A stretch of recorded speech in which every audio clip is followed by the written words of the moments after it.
Well, hello there, my friends, and welcome to another fine afternoon. It's September 1st, 2021. The school year has just begun. It's almost fall, and we're going into a new winter. The first winter we've had since all this nonsense over the last couple of years with COVID, where hopefully things are going to be completely back to normal to some extent, as much as we could ask for.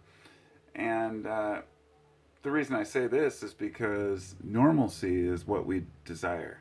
It's what we want as human beings. We want some sort of a stability in our lives and an understanding of the world around us in order to live our lives, which can be very long, by the way. I mean, when you're young, the life can seem, everything's quick. I mean, it goes by slower in retrospect when you're young, but when you're in the moment, the time goes by extremely fast and you don't know quite enough to really make a life decision. This is why we have parents, counselors, adults, people who help young people to find their paths, whether it be career or otherwise. And something's happened over the last several years that has completely turned that on its head. Now, instead of adults giving kids advice, the adults have been catering to the whims of the kids and basically changing the parameters of what they believe, as far as what they're claiming anyway, to not be the outcast, to not be the one who is not with the times. I'm really not saying anything here. I need to figure out a better way to verbalize what I'm trying to get across. When I was growing up, we were taught to be tough. We were taught that people would pick on us. We were taught that people won't like who we are. The groups I grew up with, the friend groups I had and the people I went to school with, yeah, there were some bullies, and yes, there were some fights, and yes, there were some problems growing up. We still didn't know what we wanted to do with our lives. There was the same bullshit about going to college and doing something with your future, which we all had to choose whether or not we were going to go if we had the money, which I didn't, so I never did. Some things just don't change. And the kids growing up today have the same problems. They have school. They have to figure out where they want to go after school. They have to get into the world and do what some people cringely call adulting, which is, you know, just life. And one of the things I learned as I got older was that the adults really don't have it figured out. In my generation, we were taught to be tough, but at the same time, my generation, Gen X, I'm 46, was the first generation to really be let kind of loose. I would argue that maybe the generation before mine, say, the guys who were in high school when I was in junior high, but anyone who grew up in the 70s or 80s, or even up into the 90s, tended to have a lot more freedom than prior generations. Even though in the 60s and 70s you'd have the latchkey kids, right? People coming home, both parents, or sorry, the 60s and the 70s you'd have, I guess it was a different type of kid. I was going to say in the 80s we were the latchkey kids, where we would come home and both parents were working. So we'd come home, make our own food, figure out how to ride the bus. I took like a hour long bus ride to school every day in Northeast Portland because I got kicked out of my school. But I endured it and I fought through it. And through this whole time, I tried to figure out who I was, what I want to do. Who do I identify as? What am I? What do I identify as? And back there, and back in those times, everybody was trying to figure out who they were. We would do it through our long hair, we'd do it through our jewelry, we'd do it through our clothing, or just how we speak, or how we acted. But in the end, we all realized, once we became adults, that a true identity is something that you have when you are stripped naked of all your clothing, all your tattoos, and your sexual orientation. And if you don't have a character that can be respected, for example, I guess the best way to convey this would be, whether you're a writer or not, could you write an entire paper out that would define who you are, that would be moving even without a person seeing you? Or that, basically what is our if you're filling out an application for a job, you give them your resume, right? People are going to base it on who you are and who they see in you too. But what if you had a resume without any meeting of a person or any meeting of the business you're going to work for? This is what I'm getting at, is the fact that we were taught to build our identities on something that was foundational. Something that we could step up and say, I am this or I'm that. Some people might identify with their jobs. I identify as a carpenter, or I identify as a plumber. I identify as a father or as a mathematician, whatever it might be. But something changed, and something changed drastically over the last few years. Instead of the parents teaching the kids, they're coddling the kids. They're letting kids decide what they want to be and who they want to be, which is great. That's something we all wanted for so long. For parents to let the kids finally decide what they wanted to be. There's nothing I hated more than parents who would force their kids to go into sports, force their kids to get straight A's in school. School's not for some kids. I was bad in school. I went to several alternative schools.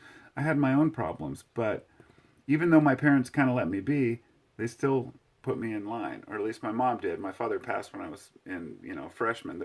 Like a week before my freshman or sophomore year, my dad died of cancer. So I went to school the first day anyway. I didn't use it as a way to be a victim.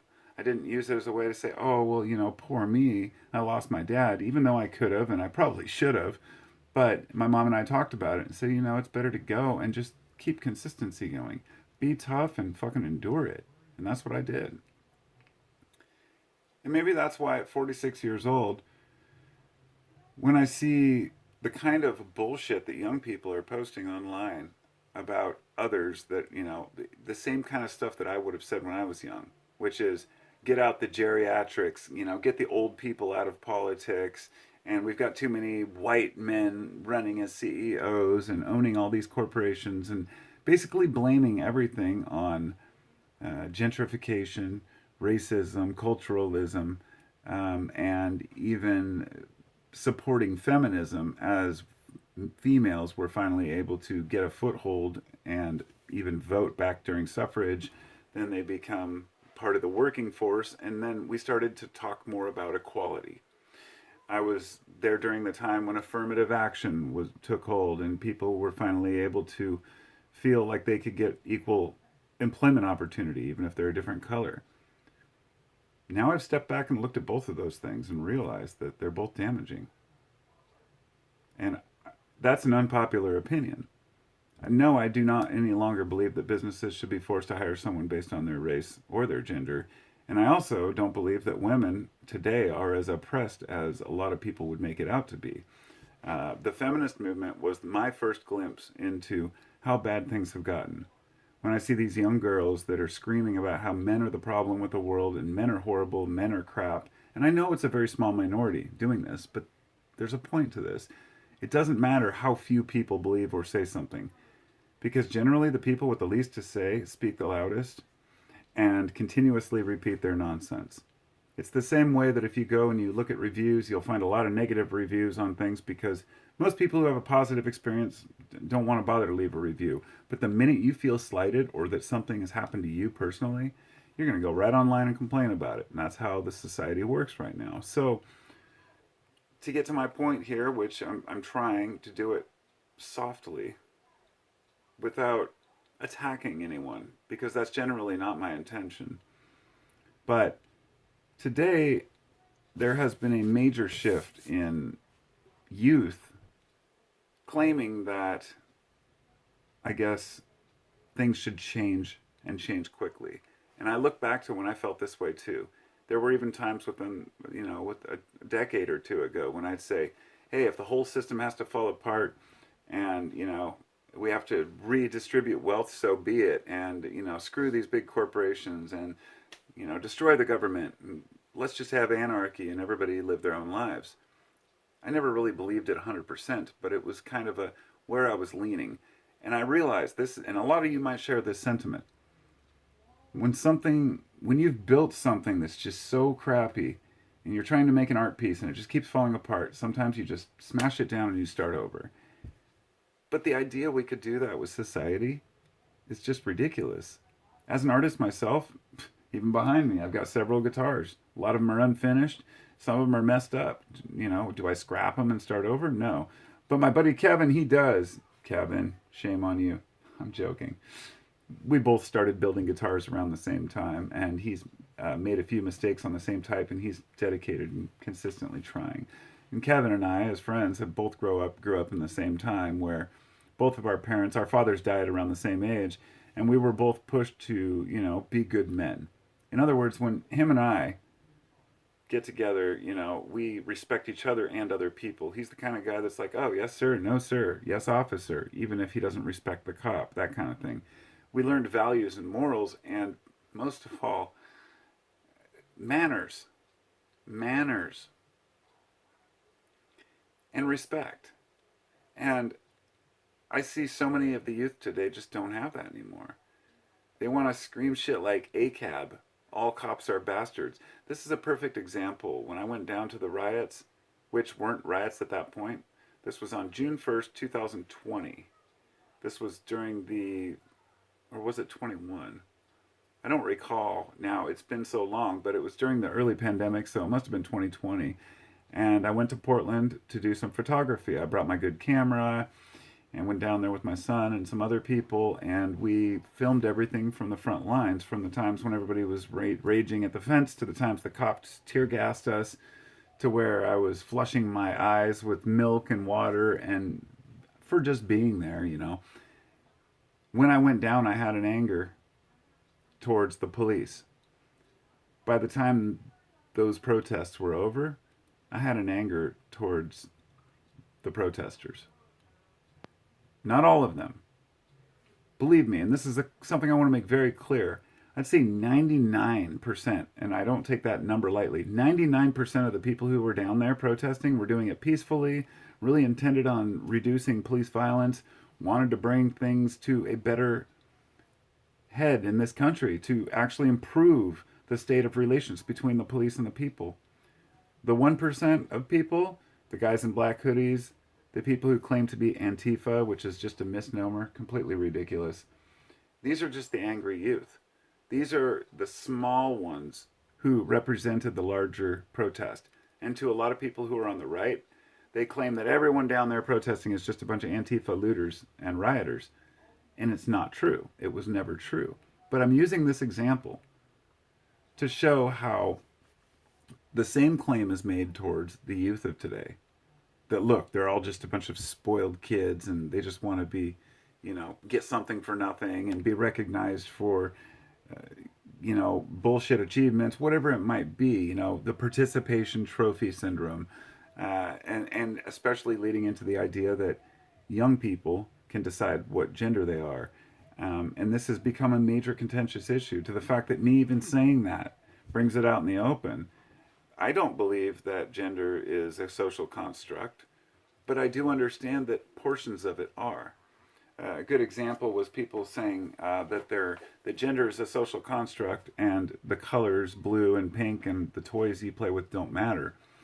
Yet when people see children who are playing with toys from another gender, they claim that they must be that gender, even though the toys aren't supposed to matter. It's a circular reasoning. It's so absurd, so hard to even explain, that I won't even bother making a video about that particular topic, because I could lay it all out in full detail for half an hour, take all the statistics and numbers and facts and try to lay them out in a way that's coherent and respectable so we can all understand it, and I'd still get a whole bunch of hate. But more than that, most people just wouldn't care.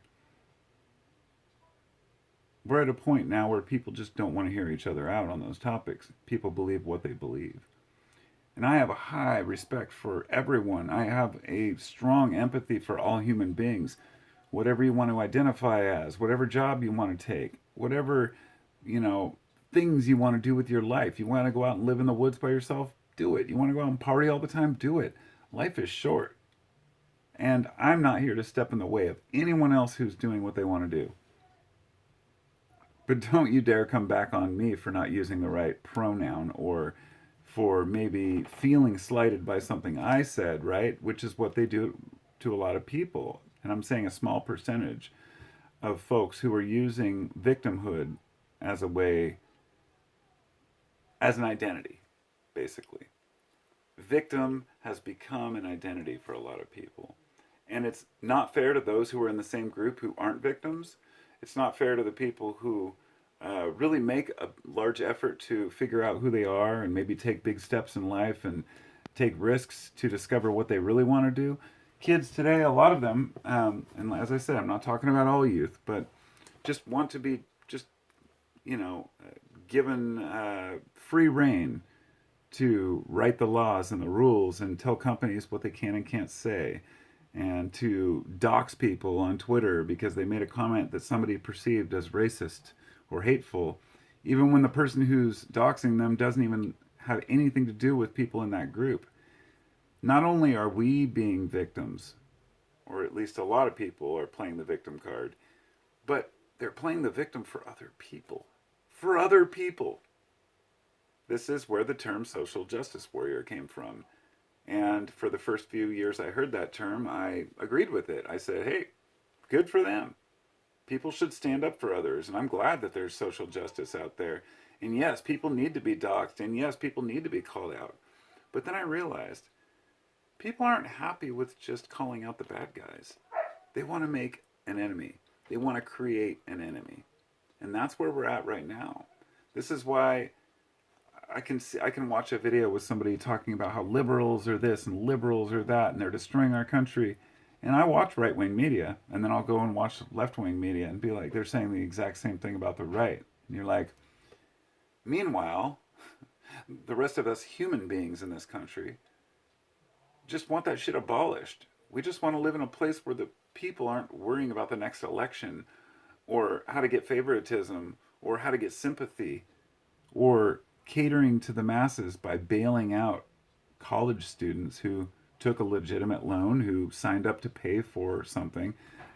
I use that as well as because Biden, that's a political ploy. That's not because these people really give a damn about students. If you want to do something for students, then, pass laws that make it harder to gouge them. Allow them to file bankruptcy so they can put that on their record instead of our tax dollars paying for it. But this is another example of how the youth are being catered to. And I'm trying to figure out why. And I know it has to do with voting, of course. It's a major issue right there. But, I remember the rock the vote thing and how younger people started really becoming more political and involved. And it's not a new thing. I mean, we have many groups from the 60s that were protesting the war. They were all kids up to the 70s with a group called the Weather Underground, which you've probably never heard of because it's not something that the government likes to talk about, because it was a group of Americans who started destroying various offices and things got out of hand. But the point is that kids have always wanted to stand up for what they think is right. But kids are very hormonal, emotional, and unawares. And I say that as a kid. I feel like a kid inside. I still carry that attitude I had when I was 18. Yet when I look back on how dumb I was back then, and yes, I have recordings to prove it, because even though we only had cassette tapes, my friends and I would record ourselves and make these stupid shows and stuff and play music. And I think, wow, I was very unaware of the bigger picture. That doesn't mean that kids shouldn't be active or outspoken. It just means that younger people shouldn't be making bold claims about things that have endured for a long time, unless they're absolutely sure. One of those things, as a backing up to gender, that there's this idea that gender is a social construct, yet for thousands of years people have talked about it. In all the ancient writings, it's how could you actually believe this? And that's where it gets weird. People don't believe it. They just go along with it because they're so afraid of being ridiculed. Even me sitting here knowing that I'll get disagreements about this, I have to say that because, yes, there are a few people who are born, with both sexes, and there are some people who are non-binary, but they're a very, very, very small percentage, and it doesn't discount the larger fact that there are men and women out there. I bring that up again because to me it's absurd that we're even having this discussion of whether men and women are real. If that doesn't surprise people that it's gotten that far, I don't know what will. We're abandoning the basic principles of what we know to be true in order to cater to the whims of the few that don't understand who they are. And this goes way beyond sexual orientation. TikTok has created an entire generation of freaking people, just complete. The amount of psychological, mental illnesses that people claim to have are far beyond what the norm would be. And when a person hears another person say, I suffer from depression and anxiety, and they look down and see all the likes and they see all the hearts, it's not too far of a stretch to believe that a person might say, well, I feel kind of down. I must have depression or anxiety too. I must be stressed out. You know, I want to be treated a certain way and I want to be respected. The fact is, real life is hard. You know, you're going to be stressed sometimes. You're going to be depressed sometimes. But if you focus on that, and if you identify as being a person who has a mental illness, you will manifest that mental illness. And that's really the main crux of this discussion that I want to say. We are creating mental illness. We are creating sexual dysphoria out of our confusion about whether other people really believe what they say.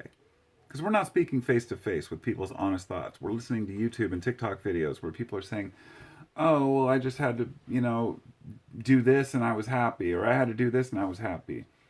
And you know what? More power to you. And if you're an adult, I really truly believe that you should be able to do whatever you want that makes you happy. I have no say in it. But the minute you're trying to give puberty blockers to 12-year-olds or do reassignment surgeries on 16-year-olds, I have something to say about that, and I will not agree with that. There's nothing a person could say that would convince me that a young child, a teenager, should get a sex change. I've been a teenager. I know how it feels to be confused. I've tried on my mom's dresses when I was young. I've done all the things that most young boys did, just like most girls played with G.I. Joe guys. But to imagine that this is happening to young kids and that it's being defended as normal is preposterous.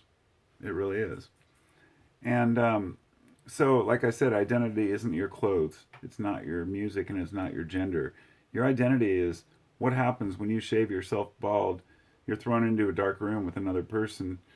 I guess it doesn't matter if you're bald if you can't be seen. My point being that if all that's stripped away and all you have is just who you are, your voice, your ideas, that's what you should be building on. That's how you define it, and that takes work. A lot more work than just, changing your clothing or something. A lot of work to become a person that you feel comfortable with. There's no shortcut. And for some people, there is no other option. People will choose what they do. But I feel like when it comes to mental illness, as well as a lot of the gender dysphoria, it's really making a mockery out of people who really have these conditions. And it might be a little bit of a psychological leeching, or kind of, almost contagious when people see people in this situation. And one of the ones that really triggered it for me was Tourette's. I see all these people. I've seen these videos of folks who make these TikTok videos about their Tourette's syndrome, going and like fuck, cussing, and basically manifesting their own Tourette's. You can just tell, because I have mild Tourette's. I've had it my whole life, at least since I was a teenager. I never knew it. I had no idea why I would twitch. I didn't know why I have weird habits. I grind my teeth, and I have these like little things I have to do. Don't step on the cracks on the sidewalk. If I walk around one area, I have to walk around the other. It's like this combination of OCD and Tourette's, which I've always had. And when I realized I had it, I thought, oh, that kind of sucks. But I've never used it as a crutch. I never tell people, oh, I feel this way, and therefore